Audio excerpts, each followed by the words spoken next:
Varicose వ్యాధితో బాధపడుతున్నారంట. తక్కువ ఖర్చుతో ట్రీట్మెంట్ కావాలి అనుకుంటే ఎవిస్ హాస్పిటల్ని సంప్రదించండి. నమస్తే రమ్మగారు. నమస్తే చెల్లి. ఏదైనా ఒక మంచి కథ చెప్పండి అండి. పూర్వం అంటే ఒక పల్లెటూరులో ఓ రంగనాథం గారిని ఒక మోతుబరి రైతు ఉండేవాడు. ఆయనకి లేక లేక ఒక సౌందర్యవతి అయిన కుమార్తె ఉందట, లక్ష్మి అమ్మాయి పేరు. ఈయన మంచి బాగా సంపాదించాడు, పిల్ల ఒక్కతే. సరే పిల్లకు 15-16 ఏళ్ళు వచ్చేసరికి చుట్టుపక్కల సంబంధాలు వస్తాయి చూడు. చుట్టుపక్కల ఊళ్ళలో ఉన్న భూస్వాములు, మోతుబర్లు ప్రతి వాళ్ళు మీ పిల్లని మాకివ్వు అని అడగటం మొదలుపెట్టారు. ఇతను వచ్చినప్పుడల్లా ఏమనేవాడంటే, ఏముందండి నాకున్నదేమో ఒక్కతే పిల్ల, మంచి యోగ్యుడైన వరుడికి పిల్లని ఇవ్వాలని నా కోరిక. ఇప్పుడు ఆ కుర్రాడు యోగ్యుడు కాకపోతే ఈ ఆస్తంతా చేతులు పెడితే ఎంతలోకి వస్తాయి, 4 ఏళ్లలో అవగొట్టేస్తారు. సొంతంగా సంపాదించుకునే తెలివి, యోగ్యుడైన వాడు, అలాంటి వాడికి పిల్లనివ్వాలని అనుకుంటున్నానని అందరితో చెప్తూ ఉండేవాడు.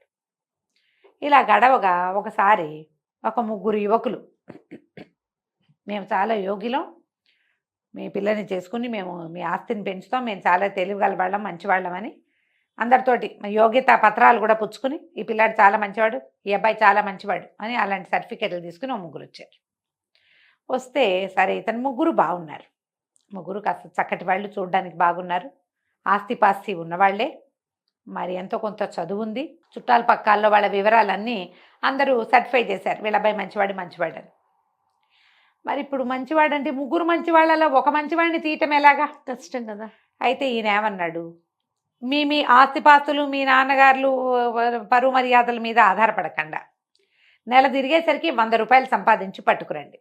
ఈ రోజుల్లో అయితే 10 లక్షలు అలా చెప్పాలేమో, 1,00,000 అయినా అని చెప్పాలేమో, మరి పాతకాలం కదా, ఇప్పుడు 60లో కథ కాబట్టి 100 రూపాయలు అని చెప్పారు. 100 చాలా పెద్ద అమౌంట్ అప్పటికి.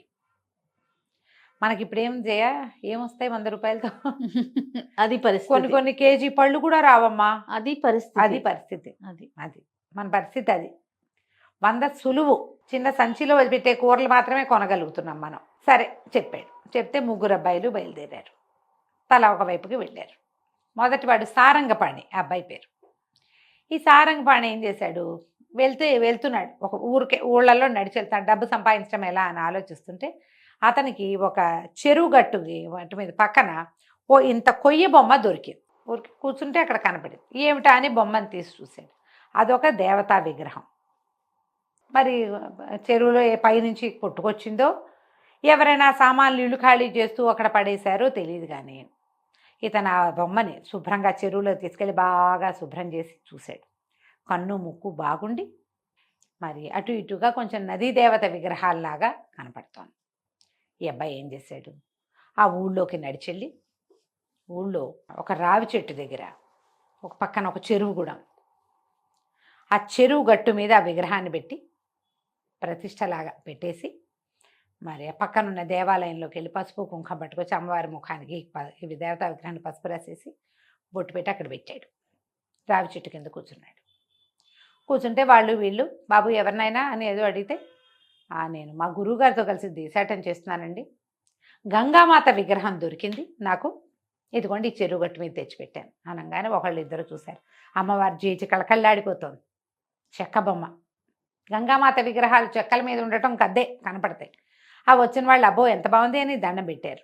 చెరువుకు వచ్చిన వాళ్ళు ఓ బిందెడు నీళ్లు తెచ్చిపోసారు, మళ్ళీ కాస్త పసుపు రాసి బొట్టెట్టారు. మరి ఆటితో పోయేవాళ్ళు టెంకాయ కొట్టారు, ఇటు వచ్చేవాళ్ళు 4 అరటిపళ్ళు తెచ్చిపెట్టారు. వారం తిరిగేసరికి ఈవిడ తీర్థ ప్రజలాగా ఆవిడ దగ్గరికి జనం రావటం మొదలెట్టారు. చెరువు దగ్గరికి వచ్చిన ప్రతి వాళ్ళు ఓ పావలా 10 పైసలు వేయటం మొదలుపెట్టారు. మెల్లిగా అక్కడ హుండీ పెట్టారు. 10 రోజుల్లో ఈయనకి 3 శిష్యులు ఏర్పడ్డారు, ఈ సారంగపాణికి. మరి అతనికే కదా దొరికింది, ఏం పెద్ద మంచి మాటలు అవి చెప్పేవాడు కాదు, దండం పెట్టుకుని కూర్చునేవాడు రావి చెట్టు కింద. వచ్చిన వాళ్ళంతా ఏవో 10 రూపాయి, పావలా 10 పైసలు, 5 పైసలు కానీ అర్ధనా వేయటం మొదలుపెట్టారు. ఒక వారం 10 రోజులు తిరిగేసరికి ఇతను అందులోంచి కొంత డబ్బు తీసి విడిగా పెట్టడం మొదలుపెట్టాడు. గంగామాతకి గుడి కట్టాలి అని ఒక స్లోగన్ మొదలుపెట్టాడు. 3 శిష్యులు దాన్ని బలపరిచారు. 22 డేస్ అయ్యేసరికి పక్కన తీసిపెట్టిన డబ్బులు 100 దాటినాయి. వచ్చేస్తాయి అట్లాగే. అవును, ఎన్ని దేవాలయాలు చూడలే మనం. 26వ రోజుకి అక్కడ హుండీ నిండిద్ది, ఇతని దగ్గర 100 ఉంది.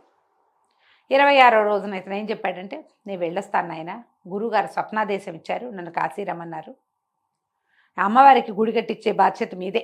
రోజులు ముందుకెళ్ళాక మీలో ఎవరు తపస్సు ఎక్కువ చేస్తే వాళ్ళని గురువుగా భావించి మిగిలిన వాళ్ళిద్దరూ శిష్యరికం చేయండి, ఈ అమ్మకి ఇక్కడే గుడి కట్టండి అని చెప్పి ఆ 100 రూపాయలు పుచ్చుకుని నడిచి వెనక్కి వచ్చేసాడు. 5-6 ఊళ్ళు మారాడు. అతను ఈ ఊరు వాడని ఎవరికీ తెలీదు. పైగా జుట్టు గడ్డము పెరిగిపోయి ఉన్నాయి, ఏదో లేత రంగు బట్టలు వేసుకున్నాడు, కావిగుడ్డల్లాగా ఉన్నాయి. ఇంటికి వెళ్ళాక మంచి ప్యాంటు షర్టు వేసుకుని హెయిర్ కట్ చేసుకుంటే అతను గుర్తు కూడా పట్టి వెళ్ళిపోయాడు, డబ్బులు పుచ్చుకుని. అయిపోయింది. అక్కడి నుంచి ఇందులో రెండో వాడు సుబ్రహ్మణ్యం. ఈ సుబ్రహ్మణ్యము సంపాదించడానికి మార్గాల కోసం తిరుగుతున్నాడు. ఏమీ పని దొరకలా, ఐడియా రాలా. చిన్నపిల్లలు ఆడుకుంటుంటే వాళ్ళ దగ్గర వాళ్ళు ఏదో తింటుంటే నాకు కూడా పెట్టండి అని అట్లా ఆహారం స్వీకారం చేయటం మొదలుపెట్టాడు. 8-10 రోజులు గడిచినాయి. అతని వల్ల కాల. ఇది నా వల్ల కాదు, ఇంటికి వెళ్ళిపోదాం అనుకున్నాడు.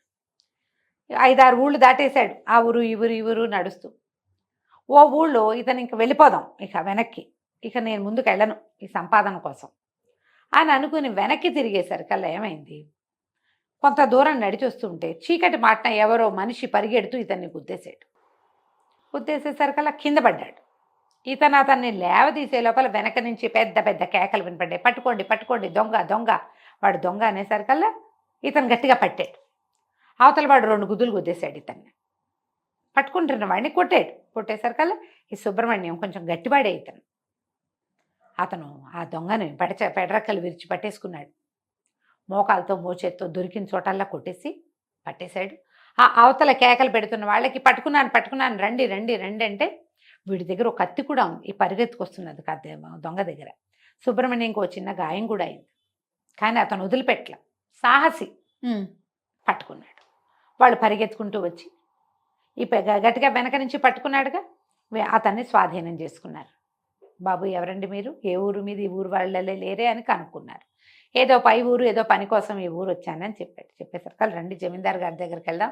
వీడు జమీందార్ గారింట్లో కత్తి చూపించి నగా నట్రా కొట్టేశాడు, వాడి బట్టల్లో ఉన్నాయి ఆ నగలన్నీ అని చెప్పి చెక్ చేసి నగలు ఉండటం చూసుకుని ఈ సుబ్రహ్మణ్యాన్ని కూడా మోసపోయారు జమీందార్ గారి దగ్గరికి. ఆ జమీందార్ గారు చాలా సంతోషించి, నాయన భలేవాడిపోయి నువ్వు ఈ 100 ఉంచు అని 100 రూపాయలు చేతిలో పెట్టాడు. సుబ్రహ్మణ్యం అనుకున్నాడు, ఇవాళ నక్కని దొక్కాను, అదృష్టం కలిసి వచ్చింది, అంతేగా, ఇలాగే కలిసి రావాలి మనకెప్పుడో అని ఆ 100 జేబులో పెట్టుకుని వెనక్కి తిరిగి వచ్చేసాడు. ఇక మూడోవాడు, ఇతని పేరు గురునాథం. ఈ గురునాథము ఆ ఊరు ఈ ఊరు తిరుగుతూ వెళ్ళాడు. ఎవరో వ్యవసాయ పనులు చేసుకుంటుంటే వాళ్ళకి సహాయం చేశాడు. వాళ్ళు భోజనం పెట్టారు. పై ఊరు వెళ్ళాడు. అక్కడ ఏదో గడ్డివాము కట్టేస్తుంటే ఆ గడ్డివాము పని కూడా చేశాడు.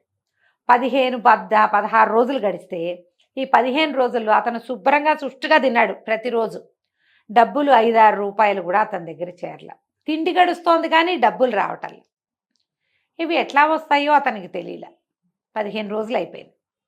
అయితే ఇతను ఒక ఊరు మారుతుంటే ఒక జట్టు ఒక 6-7 మనుషులు కూర్చొని మాట్లాడుకుంటున్నారు. ఏమిటి అని కనుక్కున్నాడు. ఏంటండి అనేసరికి వాళ్ళు అన్నారు, బాబు మేము వంట జట్టు వాళ్ళము, ఇంకొక 2 మనుషులు రావాల్సింది, వాళ్ళు రాకపోతే మా పనులు ఆగిపోతాయి, వాళ్ళ కోసం చూస్తున్నాం, వాళ్ళేమో హ్యాండ్ ఇచ్చి ఇంకో జట్టుతో పోయారు, మనుషులు లేక వస్తున్నాను ఆయన, పెళ్ళి చాలా పెద్దది, 16 రోజులు అక్కడ పని చేయాలి మేము అనేసరికి ఇతను ఏమిస్తారండి అన్నారు. రోజు కూలీ ఇస్తాం నాయన, భోజనం గడిచిపోతుంది, పెళ్లి భోజనాలు కదా, రోజు కూలీ ఇస్తామంటే నీ పని చేస్తాను, నన్ను తీసుకెళ్ళండి అన్నాడు. తనకి వంట ఏం పెద్దగా రాదు, కానీ పై పని చేయాలి కదా. వంటశాలలో గుండిగలు దించటాలు, కూరలు కలపటాలు, కూరలు తరగటాలు, ఈ వస్తువు ఇక్కడి నుంచి అక్కడికి మోయటం, వడ్డనలు చేయాలా, పైన కర్ర పెత్తనం, వస్తువులకి కాపలా, ఎన్ని పనులు చేస్తే అవుతాయి. ఇతను వాళ్ళ దగ్గర అన్ని రకాల పనులు చేశాడు. ఆ కాలంలో చెరువు నుంచి నీళ్లు తెచ్చుకొని వంటకేసుకోవాలి, లేదా బావి నుంచి తోడాలి. బలశాలు అయితే కానీ ఆ పనులు కుదరవు. సుష్టుగా భోజనం చేయటం, శుభ్రంగా పనిచేయటం, ఒళ్ళు దాచుకోకుండా పనిచేసి 100 రూపాయల పైన సంపాదించుకున్నాడు అతను. 16 రోజులు పెళ్ళి కదా, 16వ రోజుకి ఇతని నెల పూర్తయింది. వాళ్ళ దగ్గర 100 రూపాయల పైనే ముట్టినాయి అతనికి. పెళ్లి వాళ్ళు కూడా ఏదో బహుమానం చేశారు, 100కి పైనే వచ్చింది. ఆ డబ్బులు పుచ్చుకుని వెళ్ళాడు. సరే, 3 అబ్బాయిలు ఈ మోతుబరి గారింటికి చేరారు. చేరితే ఆయనకి ముగ్గురు 300 ఇచ్చారు. నాయన ఈ డబ్బులు మీరు ఎట్లా సంపాదించారో చెప్పండి. 3 కథలు విన్నాడు. నిజాయితీగా చెప్పాలిగా. 3 కథలు విన్నాడు ఆయన. విని నేను గురునాథానికి మా అమ్మాయిని ఇస్తాను నాయన అని చెప్పాడు. మొదటివాడు సారంగపాణి కపటి, మోసగాడు. అతను ప్రజల్ని మోసం చేసి డబ్బు సంపాదించే విధానం తెలుసు అతనికి. ఓ విగ్రహం పెట్టి ఏమీ లేనిది చెరువుగట్టున ఊరికే అనాథగా పడున్న ఒక చెక్కబొమ్మని జేజించేసి ఆ ఊరి ప్రజలందరినీ మోసం చేశాడు కదా. వాళ్ళ దైవం అనే ఎమోషన్ మీద ఆడుకున్నాడు. వీడిని నమ్మచ్చా? రేపొద్దున ఇలాంటివి ఎన్ని ప్లే చేస్తాడు. ఇది కాబట్టి పెద్ద అబ్బాయి వద్దు. రెండో అబ్బాయి కేవలం అదృష్టాన్ని నమ్ముకుంటాడు. అతని ముందు 15 రోజుల్లో ఒక్కరోజు కూడా పని చేయలే, ఎక్కడ ఆలోచిస్తూనే ఉన్నాడు. పైగా ఎవరో పిల్లలు వెళ్తూ అన్నాలు తింటుంటే వెళ్ళి వాళ్ళ దగ్గర నాకు ముద్ద పెట్టండి అని తిన్నాడు. వాడిని ఎట్లా నమ్ముతావు? అదృష్టం నమ్ముకుంటే కుదురుతుందా? కానీ మూడోవాడు శ్రమని నమ్ముకున్నాడు. సరైన పని చేశాడు. ఏ పనైనా చేస్తాడు అతను. పని చేయగలిగేవాడే కదా బతకగలుగుతాడు ఎప్పుడు కూడా. వీడికి ఎప్పటికీ అడ్డు లేదు ఇక జీవితంలో. ఎక్కడైనా ఇతను పట్టుబడిపోతాడు, దొరికిపోతాడు, చెడిపోతాడు, ఏం లేదు. ఎంత చెడిపోయినా పని చేసుకుని బతకగలడు. అందుకని అతనికి మా పిల్లని ఇస్తానని చెప్పి వాళ్ళ అమ్మా నాన్న కబురు చేశారు. యోగ్యతా పరీక్ష ఈ రకంగా పరిణమించింది. కదా కంచికి మనం ఇంటికి. బాగుంది. నమస్తే. నమస్తే జయ.